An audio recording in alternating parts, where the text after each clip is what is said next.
Today I actually want to read you a story from my book called The Way of Tea, Cha Dao. And this is a very famous Zen story that I find many of us need to read every now and then. And so today I'm going to read you the abbreviated version of this story for the sake of time. The story is called The Man Who Knew Too Much. There was once a great master who had studied all the esoteric knowledge and all the spiritual teachings of all the great masters. He had taught at many of the great universities, as well as the great spiritual centers around the world. So imagine when a student came into his presence and told him that he had found a great teacher, one who far surpassed all other teachers, one who was as the sun to the moon, as a shining lotus flower to a weed, whose immense knowledge dwarfed all other spiritual teachers. The master began, in spite of himself, to become interested.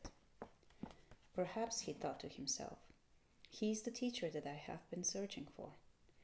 He decided to go and visit this old man and told him who he was and what his accomplishments were.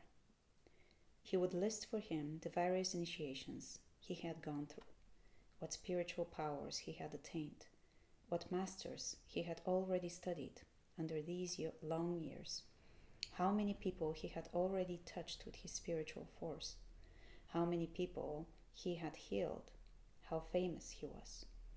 He knew, of course, that he was bragging, but it seemed important to him to establish himself in the old man's eyes before the old man might impart something of his vast wisdom to him. He began to speak, but just as he did, the old man got up from the table and came over to the master's side of the table. "Allow me to fill your cup," he said warmly. He tipped the pot of hot tea into the master's cup. On and on he went, until it began to spill over and run all over the table. "Surely he sees what he's doing," thought the master. He was about to say something, as the old man continued to pour hot tea until it ran over the edge of the table onto his lap. He leapt up, his thighs having been scalded with the hot tea, and sputtered, "Do you not see what you are doing, old man? You have poured hot tea all over my lap." The old man then stopped pouring the tea and looked up at the master with a gentle smile.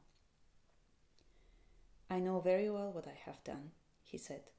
"Your mind and heart are so full of your past accomplishments, my friend, that I am afraid, just as with this cup, there is no room for me to fit anything else into it." The master wobbled a little and sank suddenly back down onto the tiny stool. He felt something move within him, and he was flooded with tears. It was true. He was already filled to the brim. How could anyone reach him the way he was?